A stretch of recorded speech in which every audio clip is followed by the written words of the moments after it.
உங்க ஊர்ல எப்படின்னு தெரியல, நான் சென்னையை சொல்றேன். கல்யாணம் எல்லாம் ரொம்ப கன்றகோலமா இருக்கு.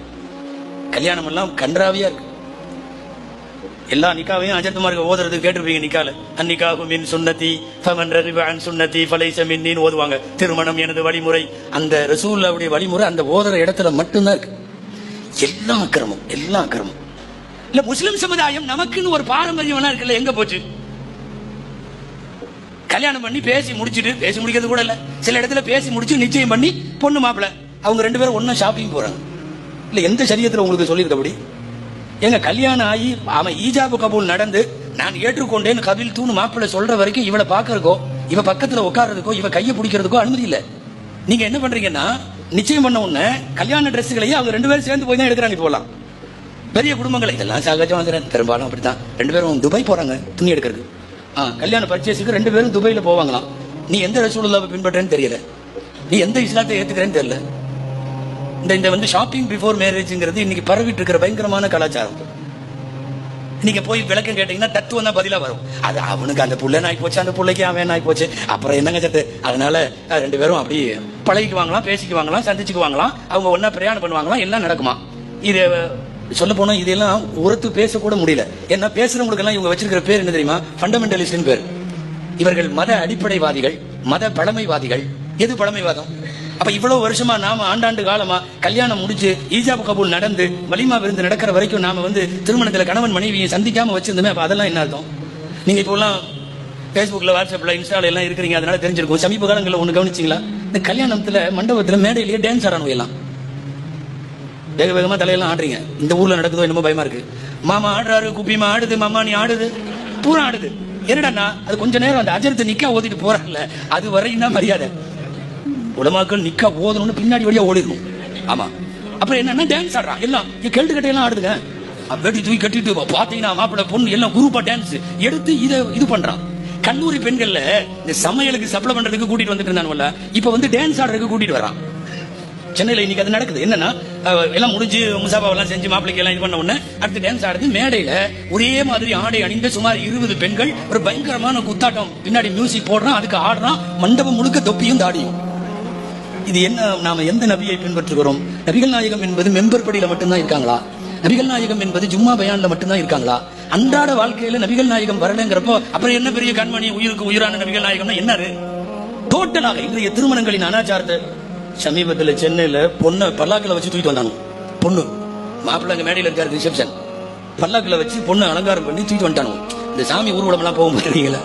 சாமி ஊர்வலம் போற மாதிரியே இருந்தது. அங்கிருந்து தூக்கிட்டு வர்றானோ எல்லாம். அந்த தூக்கிட்டு வர்ற 4 பேர் எல்லாம் ஒரே மாதிரி ட்ரெஸ் போட்டிருக்கான். அங்கிருந்து தூக்கிட்டு வர்றான். அதை வந்து பெருமையா வேற. இது பொண்ணா இல்ல ஜனாசாவா? சந்துக்குள்ள தூக்கிட்டு வர மாதிரி தூக்கிட்டு வர்றேன். இந்த விளக்குமா இது? ஜனாசாவை தாங்க 4 பேர் தூக்கிட்டு போனோம். முன்னாடி இப்படி 2 பேர், பின்னாடி இப்படி 2 பேர், மேல உட்காந்து வச்சு கொண்டு வந்தாவே அது ஜனாசான்னு அர்த்தம். நீ பொண்ணை தூக்கிட்டு வர்ற பல்லாக்கில வச்சு, அது ஸ்டைலா கொண்டு வந்து அந்த மியூசிக்ல இந்த ராணுவ அணிவகுப்பு தெரியுமா? கொஞ்ச நேரம் இப்படி நிப்பாங்க, கொஞ்ச நேரம் அப்படி நிப்பாங்க. அந்த மாதிரி மியூசிக்கை போட்டுட்டு லாஸ்டா ஒரு வழியா உட்காந்து வச்சான். பொண்ணு பல்லாக்கில வருது. கொஞ்சம் யோசனை பண்ணி பாருங்க. இது எந்த சமுதாயம்? யார் இதை சொல்லி கொடுத்தது? இது எந்த சுன்னத்துல வருது? எந்த குர்ஆன் அனுமதிக்குது? எந்த ஹதீஸ் அனுமதிக்குது? நடைமுறை வாழ்க்கையில் நபிகள் நாயகம் வராமல் ரசூலுல்லாஹ்வுடைய தடம் வேறு, நாம் போய் கொண்டிருக்கிற தடம் ரொம்ப ஆபத்தான தடம். முஸ்லிம் சமுதாயத்தில் நடக்கிற கல்யாணத்தை சொல்றேன் நான். எல்லாமே ஒரு கல்யாணம் திடீர்னு தடாபுடா நானுவோம் கூட்டமா எல்லாம் கடைங்க நகர் கண்டவங்க நகர் மாப்பிள்ள மகர் கொடுக்க வராரு அதுங்கண்ணா. மகரு பொதுவா சபையில அங்கேயே வச்சு கொடுத்துருவாங்க. பொண்ணோட அத்தா உட்காந்துருப்பாரு, அஜரத்து உட்காந்துருப்பாரு, முத்தவலி உட்காந்துருப்பாரு. என்ன மகர் கொடுங்க, மகரை வாங்கி கொடுத்துருவாங்க. அப்படிதான் காசு சபைலாம் இருக்காங்க, அப்படிதான் பண்ணுவாங்க. இவன் இப்ப என்ன புதுசா வச்சிருக்கான்னா, மகர் கொடுக்கறதுக்கு மாப்பிள்ள வராராம். அந்த பொண்ணு தனியா ஏரியா இருக்குல்ல, பெண்களுக்கு தடுப்போட ஏரியா, இங்க இருந்து இவர் போறார், கையில சைனை எடுத்துக்கிட்டு அந்த மகரை எடுத்துட்டு போறார். வழிவிடு மகர் தொகை கொடுக்குறதுக்கு மாப்பிள்ள வரார். அவன் நேரா போய் மகரை போட்டுட்டு ஒரு 500 புள்ள பொம்பளைகளுக்கு முன்னாடி மனைவிக்கு முத்தம் கொடுத்துட்டு வரான். இல்ல நீங்க என்ன கல்யாணம் இது? இது என்ன நிக்கா? என்ன சுன்னத்து? யாரு சொல்லி கொடுத்தா? இதெல்லாம் எவன் உருவாக்கணுமே?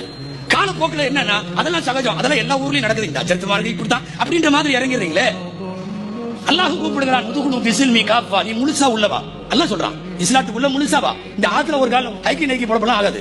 அங்கே இங்கே இருக்கிறதெல்லாம் மார்க்கத்தினுடைய விவரங்களை எல்லாம் தெரிந்தவர்கள் கூட அவர்களுடைய, நான் வந்து கல்யாணத்தை சும்மா சாம்பிளுக்கு சொல்றேன், நம்ம இப்ப எல்லா விசேஷங்களையும் கிட்டத்தட்ட இப்படித்தான் போகுது. ஒவ்வொரு செயலும் போற போக்கை பார்க்கிற போது ஸல்லல்லாஹு அலைஹி வஸல்லத்தினுடைய வழியிலிருந்து வேற மாதிரி போகுது. நான் பெற்றோர்களை எல்லாம் சொல்லிக் கொள்ளுகிறேன், நவீன காலத்தினுடைய வாலிபர்களை, வாலிப பெண்களை இதெல்லாம் கொஞ்சம் பாதுகாக்கணும்.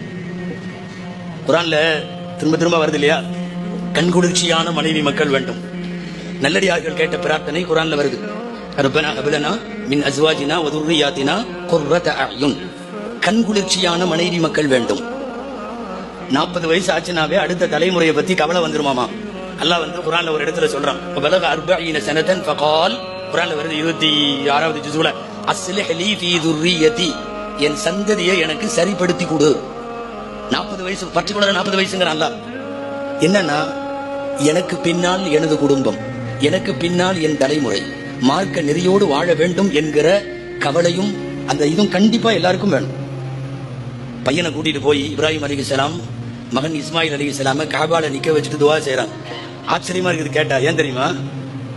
எங்களைய வந்து ஷிர்க்ல விட்டுறாத, சிலை வணக்கத்துல விட்டுறாத, அதுல இருந்து எங்களை பாதுகாத்து கொடுன்னு கேட்கறாங்க.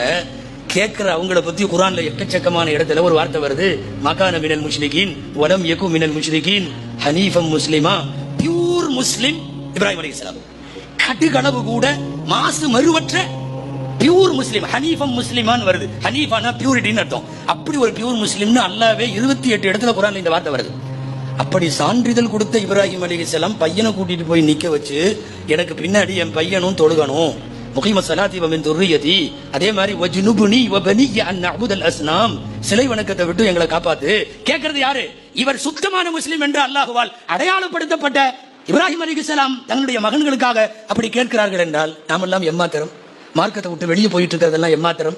மார்க்கத்திற்கு கொஞ்சம் கூட தொலைவில் கண்டுக்காம இருக்கிறது எம்மாத்திரம்? தயவு செய்து சொல்லுகிறேன், பெறுதற்கரிய பெரிய சொத்து நாம் வைத்திருப்பது இஸ்லாம் என்கிற சொத்து. அடைய முடியாத மாபெரும் பாக்கியம் அல்லாஹ் நமக்கு கொடுத்துட்டான். அது என்ன தெரியுமா? எங்களின் தலைவர் நபிகள் நாயகம் ஸல்லல்லாஹு அலைஹி வஸல்லம். இந்த பெருமை வேண்டும். நபிகள் நாயகம் செய்ததை தவிர மீதி எல்லாமே கழுசட அப்படின்னு சொல்லுகிற தைரியம் என்றைக்கு முஸ்லிமுக்கு வருமோ, அதுதான் பெருமானார் மீதான உண்மை தன்மை, உண்மை காதல். சும்மா பேசுறதில்ல நபிகள் நாயகம்.